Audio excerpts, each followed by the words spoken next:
Phone brands don't care if you're a fanboy. I hate it when certain brands, well, Apple, I'm looking at you, Foldables are experimental devices. I don't accept that. H&D, please let Nokia die. Hi guys, and welcome to Signal Boost. Hi guys, and welcome to Signal Boost, a place where we amplify and demystify tech trends for you. My name is John Nieves, and today we are actually joined by the founder of GadgetPilipinas, Gian Viterbo. Hello, thank you so much, John, for having me Hello. in this episode of Signal Boost. Okay, so for the first episode, this is the very first episode of Signal Boost, we're actually going to be talking about a very spicy topic, which is your hot takes. So we actually asked you what your hot takes for tech is in our Facebook page in Unbox. And I gotta tell you, ang dami niyong binigay sa amin na, medyo juicy. So, Juicy. very juicy. Before we get to your hot takes, actually, we're gonna give our own hot takes sa tech. So, unahin natin si Gian. Gian, ano yung mga spicy hot takes mo? Well, spicy hot take for me, one is that yung AI right now on smartphones, they're really being underutilized. Okay, what do you mean? Well, right now, for example, iPhone, they're rolling out their latest beta for iOS 18.2. So that one has ChatGPT. You can even upgrade it to the better ChatGPT Plus. Pero I don't think people will even maximize that, especially at this time. No, hindi nga na-utilize properly ng ibang mga consumers yung yung ChatGPT. Feeling ko kung estudyante ka. Hindi, joke lang. Huwag nyo gagawin yun. Pero, yeah, I agree. Parang marami pa rin, like, you know that parang ang new trend ngayon for smartphone manufacturers is AI everything. Like, Yeah, exactly. It's not, I don't want to say it's sickening because it is a welcoming feature on smartphones nowadays. Like Oppo, Tecno, they have image generative AI features. yun hindi ko gets eh. Parang yung generative AI na picture na parang pag pinicturean ka, kunyari ako, pag pinicturean ako, tapos bigla na lang ako magiging parang taga Wakanda. Parang ang layo nun, no? Tapos pare-parehas tayo. Halimbawa, Pare-parehas tayo mga taga Wakanda. I have the same phone. I take a photo of myself. Wakanda forever for me. I guess, I don't know, maybe it's a generational thing. Maybe kung yung mga Gen Z or Gen Alpha tontuwa na, uy, mukha akong Snow White or whatever. Pero sa akin, that's just such a waste of the potential of AI. I do appreciate yung mga features na yung nagtatanggal ka ng tao, Yes, the removal tool. Sometimes I like yung generative fill, meaning may mga photos ka, may tawag dito, may gusto mo siyang gawing ibang tawag doon. So, landscape mo siya kinuha, pero gusto mo siyang gawin pang Yes, Instagram you want to or expand it, whatever. for example. So, there's something there, pero hindi pa siya perfect. Parang marami pang artifacts, and it's not really great to look Right. at. I think it's more of utility of AI. Don't get me wrong, no? It's not that I hate AIs on smartphones. They just have to really be used properly and more. And also advertised then by these brands properly. Kasi syempre, I get it like what you mentioned for photos, di ba? I take a photo, may mga tao mag-a-appeal dyan, no? Kahit pare-parehas sila ng itsura, okay lang din yun. But the utility of it, for example, generative photo, gusto kong lagyan ng pusa. For example, yung photo na meron ako, may nakasampay na pusa. I can do that now. I mean, yeah, you can do that now with certain smartphones. Okay. The utility is there, but some people, they buy the phone, they don't even know there is something like that on their smartphone. Sayang lang din naman. Parang feeling ko talaga it's more of, I don't know, it might be just a messaging problem. Parang hindi na lang sinasabi. Like in generative AI thing, I stumbled onto it by myself. Parang it was on the Xiaomi 14T Pro. Oh yeah. It wasn't really advertised a lot. Parang mas nagko-concentrate sila sa pagtanggal ng mga tao. Actually, yung mga features na yung pagtanggal ng mga tao is actually more useful for people. Pero I don't necessarily think AI ba yun? Or, kasi alam ko may mga features na ganun na even before we started talking about AI. Right. Like 2020, 2021. Kumbaga ngayon, refined na lang siya because of... Refined or rebranded just basically. So, I would rather have features like that na talagang natutulungan ka for your daily life, right? Right, so, right. Rather than just putting features like that na sabi mo lang AI, para lang masabi mo may AI. Sabi mo AI-powered yung telepono mo, parang ganun. That is correct. So, my hot take is once you get to a certain price point, kasi nakikita ko to sa maraming grupo, palagi sila nagko-compare ng mga benchmark results ng mga phones, especially for the higher end. As somebody who regularly uses really high-end phones from different companies with different chipsets, I really don't think benchmark scores are relevant anymore. Once you hit a certain price point, pagdating mo sa mid-range and upper mid-range and flagship levels, parang if I hand you a phone that has exactly identical, except yung isa, Snapdragon Gen 1, yung isa, Snapdragon Gen 3, you wouldn't know the difference without a benchmark. Really, benchmark. Even if you play games on it, you're not gonna feel the difference. Yeah. Kasi parang sobrang incremental na yung increase ng performance year over year. To the point na I actually made a short about it, and a lot of people agree. If you're looking for a flagship phone, you don't need to buy a flagship phone released this year. Right. You buy a flagship phone a year ago, released a year ago, 2 years ago. Parang that's way cheap. That's way more affordable for you, and you're getting still top tier performance, even if it's older. Kasi we're at the point na di mo na talaga maramdaman eh. There's actually a market for that eh. May mga nakita ko sa Reddit forums, even on Facebook, where they say na, baka time na for me to buy an iPhone 13 Pro Max. Now that the iPhone 16 Pro, of course, you can't buy anymore usually agad-agad na available na brand new. No? Okay. But people have been really waiting for the latest smartphone to come out because they want to buy the previous iteration. Yeah. Actually, just to build on that, yung mga tao na nagsasabi na iPhones are really bad investments, you're wrong. I am not like, yun yung hot take ko. Investing on an iPhone, especially for the higher end ones, it's not a horrible investment, because if you keep that phone, you're gonna keep that phone for what? 3 years? 4 years? Carlo Ople still has an iPhone 12 or iPhone 13. 12. So he has still an iPhone 12 Pro or Pro Max. He is the founder of Unbox. Parang he can get whatever phone he wants, and that's what he's sticking with up till now. It's parang if you really want like guys na mga Android manufacturers na sponsors namin, sorry guys. Pero pero you will not find a bigger iPhone Apple hater than me. Pero the fact is, if you buy an iPhone 16 Pro, that's gonna last you for 5 years, 6 years, up until Apple decides to stop sending it an update. That's how long iPhones last. And I know that Samsung also releases parang long, like they promised like 5 years or 7 years na ata for their phones this year. Pero that's only recently, right?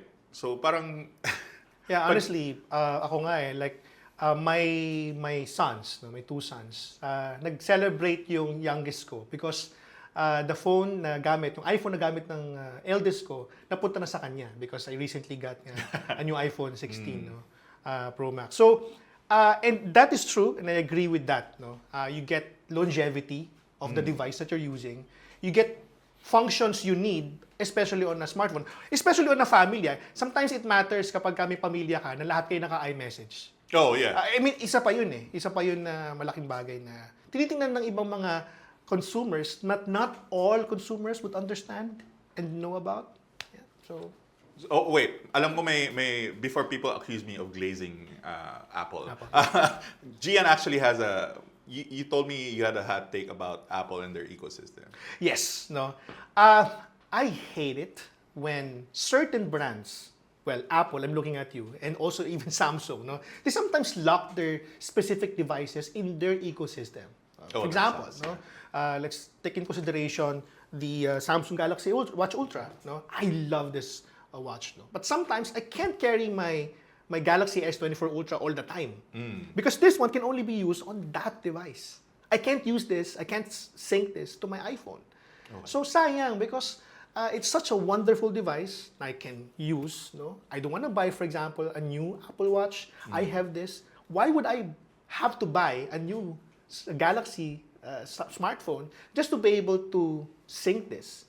Baka naman po pwede. And the same thing with Apple. No? Apple, for example, Apple Watch. You can't sync an Apple Watch to an an Android. Android phone. Yeah. So, yeah, you can. Medyo mas malaki kasi yung advantage ng Android because but they're broader in a sense in terms of compatibility because you can sync this to another Android device. That's fine, but not on an iPhone. No? What if you're a dual wielder? Yung mga ganun dual wielders ng smartphones. Sayang. No? Yeah, and di ko ang weird ganun kasi parang Huawei, one of the last companies that you think of being able to actually support an iPhone. Yes. Their watches actually support iPhones. So that's Yes. weird. Hindi ko alam kung bakit. That is nice actually. And why are other Android manufacturers are not doing the same thing? Yeah. No? Actually, sobrang ganda nga nun because you get to really have more clients and customers because of what they're doing and the fact that they're even advertising that it's working on both ecosystems. Yeah. It's a good thing for their business. Okay, so we're now going to take a look at your hot takes. Parang we asked a bunch of you guys questions in Unbox in our Facebook page, and we got a couple of ones here. I got the spiciest ones. Okay, so the first one. Foldables are experimental devices. Yo, sobrang hot take nun. Grabe. Wait. So, experimental device daw ang foldable. Can I comment on this one? Oh, sure. I don't accept that Okay. at this time now. Okay. Because foldables have been around for more than 6 years, 7 years? Okay. So, and even before the time that first device was launched, 7 years ago or 6 years ago, I think it was 2019. yeah, the Z Fold, the first one, 2018, yeah, that one, that have been long gone, tested and researched 3 years prior. Okay. So, ngayon, siguro kung sasabihin mo, if we're going to qualify, foldables na trifold, that is But probably... I can actually see where they are coming from Yeah. with this particular take. Kasi, for one thing, if you take a look at the foldable second-hand market, it's horrible. yeah. Have you seen that? So I had to research prices of foldables or second-hand foldables in the market, and oh my God, like the depreciation for foldables. If you bought your Galaxy Fold, for example, I'm talking about Samsung because ito yung usually yung nakikita ko sa marketplace. Yeah. Parang they're the most common, so don't take that personally, Samsung. Sorry. Pero if you take a look at the prices for foldables sa marketplace, sa Facebook Yeah. marketplace, if you bought a Samsung Galaxy Fold for 100K, 110K, Yes. people are now selling it for Like 50, half the 30K. price. What? 35K, 36K, Oh, 40K. oh my gosh. And you will see a lot of them being sold for less than that because they have screen problems, they have burning Yeah. problems. So, I guess parang what I'm trying to say is I get where they're coming from kasi parang the screens talaga are really problematic. Yeah, okay. So I think from that And perspective, sorry, no? Yeah. just to add, I also had issue, I'm just not gonna say the brand, parang nahulog ko yung foldable nila this high and the ribbon got nasira. Snapped? It wasn't Samsung, to be fair. Okay. It wasn't Samsung. Parang na-knock out yung ribbon. So, hey, I asked the brand, hey, this kind of happened. Can you get this fixed? Parang, sure. Parang nung binalik ko, is this a problem? No, they can fix it. But again, Yeah. it's a height that a normal phone, if it fell, would not have died, right? So durability-wise, parang at least for that crop of foldables like a year ago, siguro I might agree a little bit, may concession. Pero this year, like for example, I'm using the Honor Magic V3. V3 Yeah. na to, di ba? So parang Ison De Guzman, who is with Honor now, he was demoing, he was dropping the phone like mataas, talagang mataas siya and to the floor and was still fine. For a foldable to actually last that, not die Yes. with the first drop, that's pretty impressive. So I guess siguro yung mga newer crop, probably from 2024 pataas, hindi na. Pero again, it also depends kung sino gumawa. Exactly. The cheaper foldables, probably not. I would be super extra careful pag ginagamit ko yun. Parang super Correct. duper extra maayos I will baby that phone every day, which is, let's face it, hindi naman lahat tayo ganun. Siguro the product has matured already. The Yeah. segment has matured already. Siguro semantics lang. Baka naman hindi experimental yung term, no? Kasi it's the parts that need to be really, kumbaga, made robust, Reinforced, no? Reinforced, eh. Yeah. And along the way, na even naman non-foldable smartphones, they improve over time. So, Okay. ganoon din siya, no? Baka lang naman the Mas semantics of I it. guess kasi mas the nature of the device actually makes it a lot more fragile than a regular phone. So, especially for a book type foldable, you have moving parts, you have ultra thin cables na if they get knocked out, di ba? So Pero sidetrack lang ako, no? If I'm gonna ask you, which one between the two ang pipiliin mo? Book type or yung the fold? Sidetrack lang ako ng konti. I would actually prefer a flip, Oh! being a man and all. Hindi, joke lang. Pero because the point of a foldable is to make it smaller.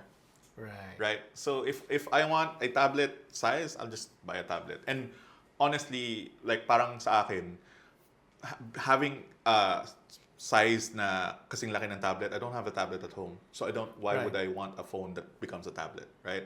So I'd rather have something na malaki tas liliit. So, kumbaga sa'yo, walang function that is Yeah. needed for I'm- that, no? Your use case may vary kasi ako, Yes. I'm not really a artist. Di naman ako kailangan ng ganun. When I watch something, parang hindi naman ako parang at my age parang okay na sa akin yung ganito kalaki na display. So again, you might be Yeah. So, let people be happy with their choices. you know, Parang ganun okay, lang. so ito I kind of agree with. Smartphones have plateaued in terms of innovation and how technology has come. Parang feeling ko yes. Kasi, I don't know if people know my background. My background is, I have been in the technology space since 2005.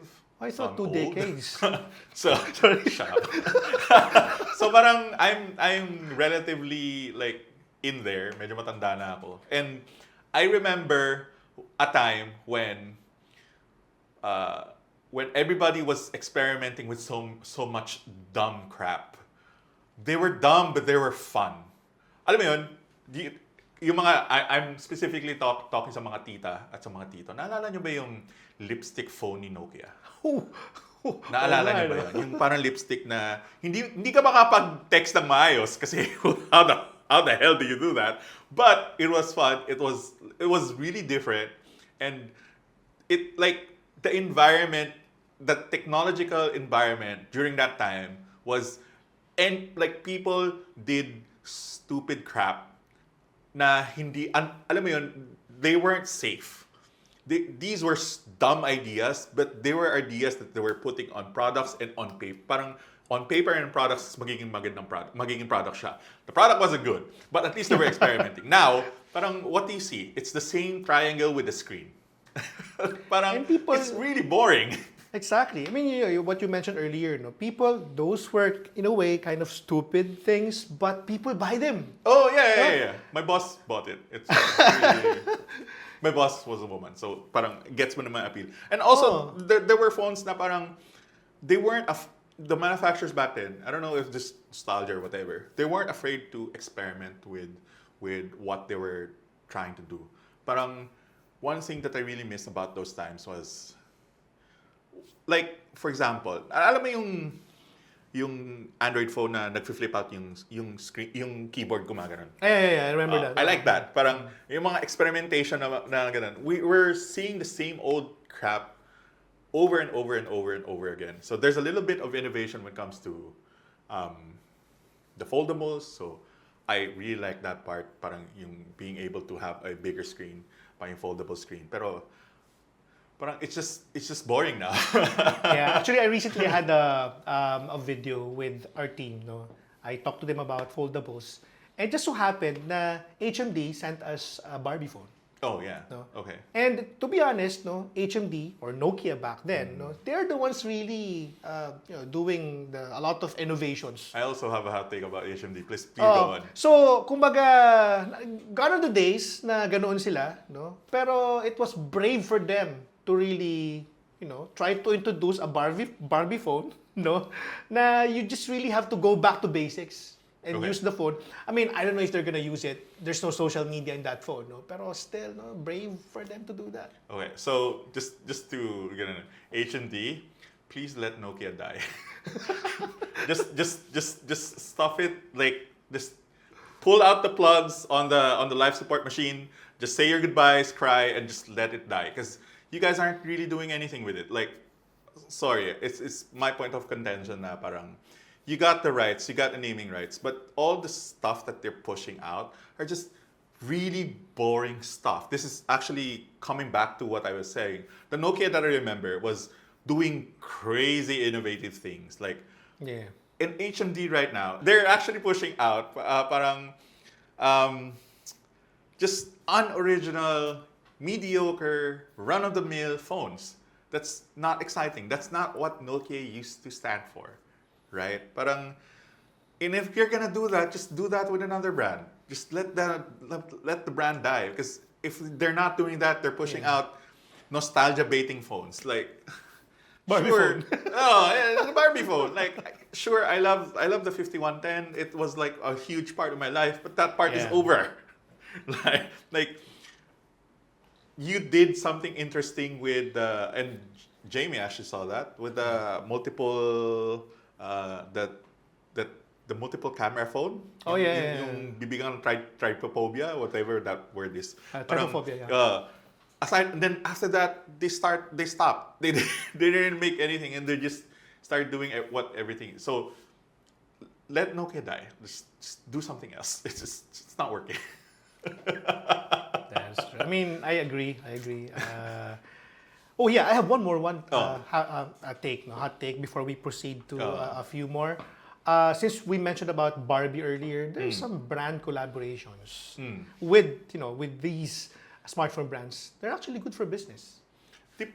We were talking about this offline kanina, pero it depends on the collab, I guess. Parang it needs to, number one, like you said, be timely. Timing is key. Timing is key. And number two, it needs yung collaboration needs to make sense. And the collaboration just parang hindi lang ibang colorway or skin. It needs to have like some integration inside para maganda yung packaging. So you make it a collectible. Parang I don't know if you remember the Naruto. Yes, I remember. Realme. Yes. So that was a great collab because the package came in a Naruto looking box. Yeah. There's like stuff inside of it. The ninja scroll. Yeah, the Ninja Scroll. That was a good collab kasi parang you're getting a phone, pero it's also parang lumalabas na it's like a collector's item. Yeah, it's tapping really the fans of certain brands and certain characters. Pero it doesn't work if you're offering the phone, lalagyan mo lang ng parang skin or design, and you sell a just a box with a different. Yeah. It doesn't feel like it's really, you didn't do the collab the right way, or you didn't go all the way, right? You're hoping for mass appeal na maraming bibilin. Parang make it a collectible.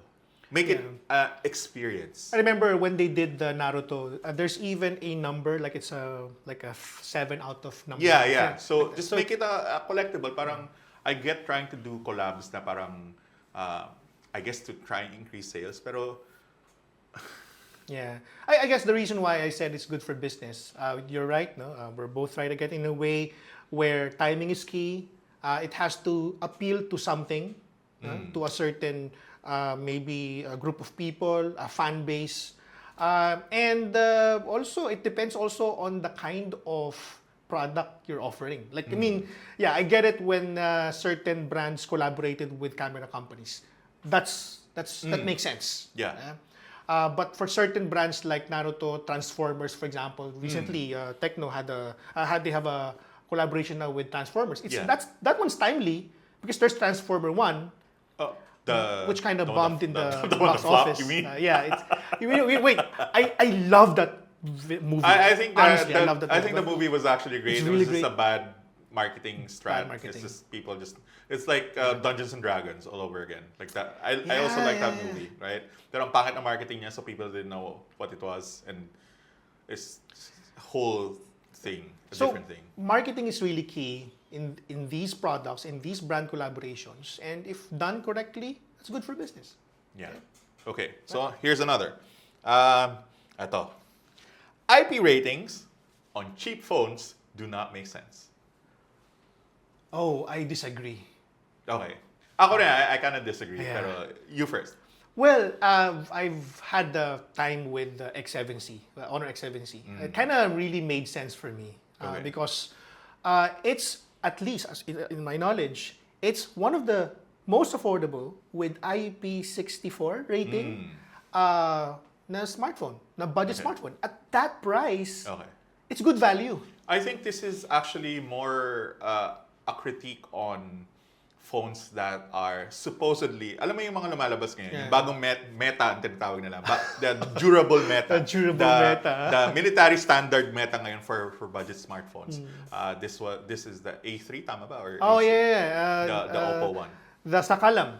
The They call it, Sakalam phone. Sakalam. The Sakalam phone of Oppo that everybody hated, but Oppo is now number 2 in the Philippines, so probably they don't hate it that much. Yes. pero Yes, gonna hate. it's this idea na parang the IP ratings and the durability are just trying to cover up the Performance. deficiencies of the performance of the phone. I get where you're coming from dun sa iniisip niyo na parang tinipid nila to para malagay na to para mas ma-maximize yung kita nila. Pero honestly, if you think about it, yung target market nila is Yes. hindi gamers, number one. I don't know how many people you see na nag-grab na alam mo yung may para silang sunshade, hindi nila makita yung screen. Yes. So yung mga phones na may mga IP ratings, matataas yung brightness levels, specifically for people who spend a lot of time outside na kailangan nakatingin sa telepono or na nag-navigate. So ito yung mga Grab drivers, ito yung mga nagmomotor. And that's not as insignificant amount of the market. Hindi yan maliit na parte ng market. A lot of people have motorcycles here in the Philippines. A lot of people also do delivery services Right. on the side. Right. A lot of people have navigation. Their phones are when they're motorcycling or they're cycling. Ito yung mga tao na nababasa yung telepono pag umuulan, hindi mo naman pwedeng tago. Kaya nga may makita ko mga Grab drivers na parang May payong yung... may payong or naka-plastic, naka-ziplock bag yung phone. So that's for them. I would guess na parang kung ako ay isang commuter and ito yung budget ko, gusto kong tumagal yung telepono. So I guess yun yung target market nila. That is excellent point. Actually, I was at the SM Center Las Piñas a few days ago. At naghanap ako ng screen protector. This is a story connected to what you're saying. Lumapit yung Ali, sabi, naghanap sa telepono. Tapos, kasi ko, clumsy ako. Pasok, A3. So, pumapasok yung feature ng produkto sa pangangailangan ng bumibili. So it kind of makes sense why people would choose this kind of feature over performance. Okay. And that's, don't get me wrong, no? Okay yung maganda yung performance at saka maganda rin yung IP rating, but that would come with the price. And honestly, for everybody na iniisip lang yung performance, parang if you are somebody who just takes a look at performance over everything, you're one type of consumer. There are other people, parang iba't iba yung target ng mga brands sa mga phones nila. So, kung performance lang ang habol mo for this particular price, parang hindi ikaw yun. Yes. That's not being sold for you. So, wag ka masyadong magalit at magbula yung bunga sa comment section na nagalit ka na pinopromote ng Oppo at dire-review ng mga tao yan. Because that's not for you. So, parang, then don't buy it then. Parang, yun ang masasabi ko doon. Parang, it's not for you. There is a certain, parang, at that price range, kasi we're talking about mga around 10,000 pesos, right? So, if you're talking about around 10,000 pesos, there's only, parang, konti, yung mga features na makukuha mo, hindi mo makuha lahat eh. Hindi talaga. So, either maganda yung camera mo, maganda yung performance ng processor mo, malaki yung RAM mo, or matibay. You can't have all of that. So, it's like, mix and match ng kung ano. Then, yun yung bilhin mo. It kind of bridges to what you mentioned earlier about prices and benchmarks. At some point, hindi mo kailangan ng benchmark kung ang kailangan mo yung nakikita mo na may feature na hinahanap. So, kind of makes sense. So kanyari, kung kailangan mo ng phone na maganda yung camera, but kahit palpak ng konti yung processor, mas gusto mo yung camera eh. Di ba? Or mas malaking battery, mas makunat, or ito lang yung budget mo, ito lang yung kaya mo. So parang, syempre may magkakaroon ng exceptions. Sometimes may lalabas na parang ano ba yung phone di smart? Yung sa 5G? Oh, Yung ZTE. That's a really good phone for what they're offering. Pero hindi naman palagi may phone na ganun. Next year, probably, we're not gonna find a phone like that na ganun kaganda yung value. So, Agree. parang yung expectations mo na lang doon sa price, yun. May hotcakes sa papunta tayo. Meron ba? Removing chargers in boxes makes you spend more. Oh, okay. What's your hot take there? Oh, I have yes. something in mind. Yes, you do. Kasi this might actually just be a me problem, reviewer problem. Kasi I have, hindi, iba pa yan. Pero yes, because you now have to buy a separate charger. Now I'm looking at you, Xiaomi, and your 14T Pro. Di ba? Yeah. Right. The Xiaomi 14T Pro has a 120-watt fast charging capability. But to get that, you need to buy a 120-watt fast charger. Now, they include that if you're pre-ordering. Paano kung hindi na pre-order? Right. So, Paano kung wala kang pera nung nag-pre-order ka, tapos ngayon, Christmas bonus, tapos ngayon mo lang bibilin. So, mapapadoble ka ng presyo. now I get where you're coming from. Especially for devices na may ganun kasing feature. Parang, you can use your old charger, sure. Pero kung, kunyari, mag-upgrade ka from old one, you're probably gonna sell your old phone. Siyempre, kasama charger nun, di ba? Hindi mo pwede, mas mababa mo mabibenta pag hindi kompleto. So, wala ka ng charger, bibili ka ng bago. Or, meron pa extra charger, pero you're not getting the fast charging capabilities of that particular phone. And, parang, Samsung's already doing it, Xiaomi's already doing it. Parang, sino pa ba? Parang wala pang iba, di ba? Well, Samsung, they ditch... Yeah, for them. Pero for the other mainstream na hindi Samsung, parang si Xiaomi pa na nag-start. And it's really a trend that I hate to see spread.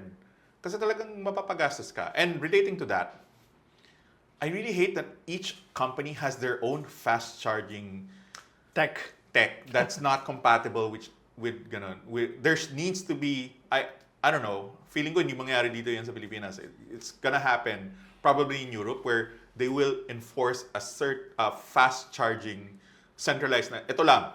Yeah. Stop making us buy different chargers and different cables for your crap. Come on, man. Sobrang I feel like this is a reviewer problem. Pero anybody who has a secondary phone, parang dalawang fast charging cable, tapos pag mali nilagay mo, hindi siya magpa-fast charging. Yeah. It's there are, for example, when you're using a Snapdragon device, for example, Snapdragon 8 Gen 3, merong fast charging technology yan that is specific to Qualcomm chipsets.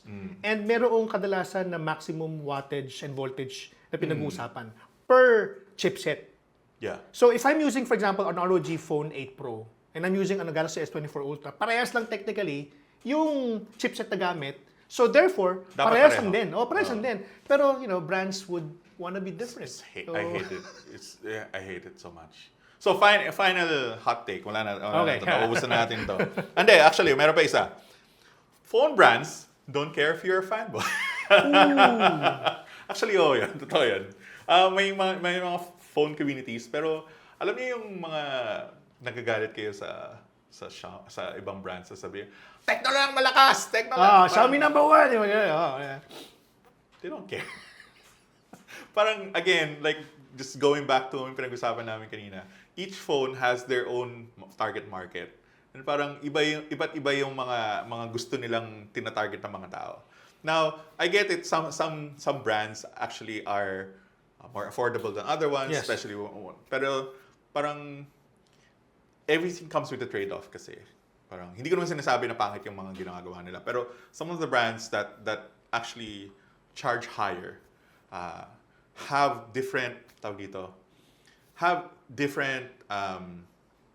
benefits. Like for example, if you buy an Oppo phone, you will be able to find a service center in most, I guess, habitated places in the Philippines or major cities in the Philippines, mahahanap ka ng service center.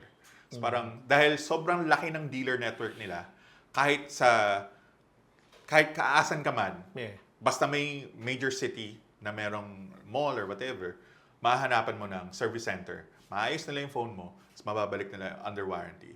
Yung the other brands, I'm not just mentioned, parang don't have that, or the other brands that hasn't been here for that long, don't have that robust dealer network. Minsan, papaayos mo yung telepono, magre-return ka, ang tagal kasi papadala pa na nila sa Manila kasi nandun lang yung part center nila, wala silang mga nandun.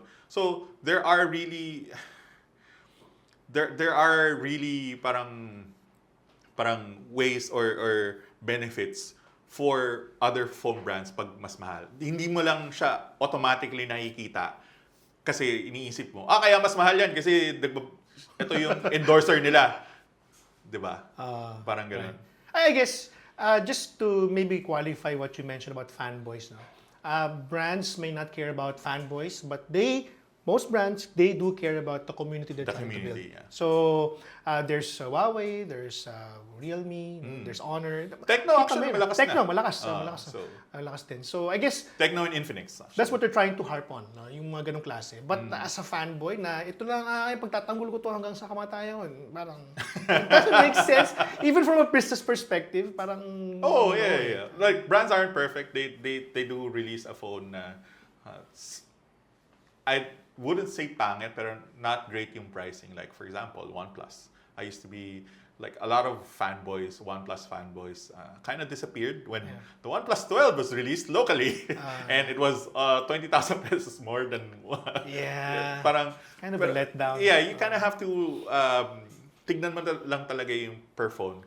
Huwag kang maging fanboy. Like, evaluate each phone and each brand as objectively as much as possible. Kasi yung ibang fanboys kasi mahirap na yung parang nabili nila yung telepono so kailangan nila defend. Huwag mong gawin extension ng personality mo yung telepono mo. Medyo that's cringe. So kailangan open-minded ka. Open-minded ka. Like parang nagbebenta ng joke lang. Last na to. Okay. Last hot take, and I know medyo spiced. Okay. So, pagdating sa gray market, okay. There's an argument to buy a gray market unit if it is not officially offered Available. here. But dun na yung line ko. If it's available here pero you just don't want to pay for yung slightly higher price ng device dito, that's when. Kasi gets ko naman eh. So I have other hobbies and a lot of my weird nerd hobbies require me to buy overseas kasi hindi siya available dito sa Pilipinas. And I get it. I get the desire to buy a electronic device in other countries kasi mas mura siya. Yes. By a lot depending on what product. what you're getting. Ikaw, I don't know kung ano yung... I agree. For example, I recently got the Pixel 9 Pro XL. Okay. So that is one particular product that is not available locally in the Philippines. So I had a friend buy it for me in Taiwan. So, kasi wala, hindi available. Steam Deck is also not officially available in the Philippines. Oh yeah, right. No. So, ano ko bibili? So I had to go, when I went to the States, I had to buy a Steam Deck. So, kung talagang hindi available, I mean, that's the only way for me to really procure it. Like, in a way, guiltless. At least sa akin, sa values ko. So, pero there's also a reason kung bakit sometimes the pricing just I don't want to go on a mini rant, pero there are certainly reasons why other products, for example, if you compare a product that's being sold in China, it's the same exact thing, and being sold here, it's 5,000 pesos more expensive or 7,000 pesos more expensive. It's not just about the taxes, although that is a big part of it. Parang the brands also need to file for NTC. right. They also have to maintain, parang kailangan din nilang allow the dealer network sa Pilipinas, yung mga taon actually nagbebenta ng, kasi, like, for example, Oppo Philippines cannot sell you a phone directly. Like, hindi yun under sa batas. So, kailangan dadaan siya sa dealer network. Yes. Everybody involved in that chain also needs to make money. And parang, ito yung legal way of doing it. And also, again, like I said before, yung ganun mo, yung service and support. Yes. A lot of people don't really think about service and support until they actually need it. Parang, hindi ko naman minamalit yung mga gray market sellers, yung mga nagbebenta ng mga ibang phones. Pero, like, isipin mo, pag nasira yung phone mo, sila lang mag-ayos. And, again, hindi ko alam yung capabilities nila for repairing a phone. So they need to really they need to be prepared. Yeah. With the Or purchase. they send it to wherever it's from. Kasi, remember, dahil especially for brands that are already here, hindi sila bebentahan ng brands ng dealer Parts. rate. Ng dealer rate. Kasi, alam nila may official dito. Ba't kita bebentahan ng dealer? Hindi ka naman official. So, ang binibili nila yun as retail. Tapos may patong. Correct. Right? So yung support mo na makakuha nila is as a retail. Parang as a regular customer, papabalik nila. So it has to be sent to the country of origin kung hindi nila kaya And ngayon. you have to keep the receipt pa, di ba? May mga So ganun. there's yung hassle lang talaga kung nagkaroon ng problem. So most people don't really have to go through that process kasi a lot of mababa lang naman ang return rate ng mga phones. Kaso nga lang, pag nasaktuhan ka, hindi kawawa ka. And some don't care. But some are not aware. Oh, So- either some don't care, some not aware. So those are just things that you really have to keep in mind when you buy a phone, actually. Correct. So yun. So hopefully, thank you very much for joining us, and thank you, Oh, Gian, thank you. for joining the very first episode of Signal Boost. We will have another episode for you guys as soon as we get another guest on board. So again, this is Signal Boost. My name is John. Thank you for joining us today.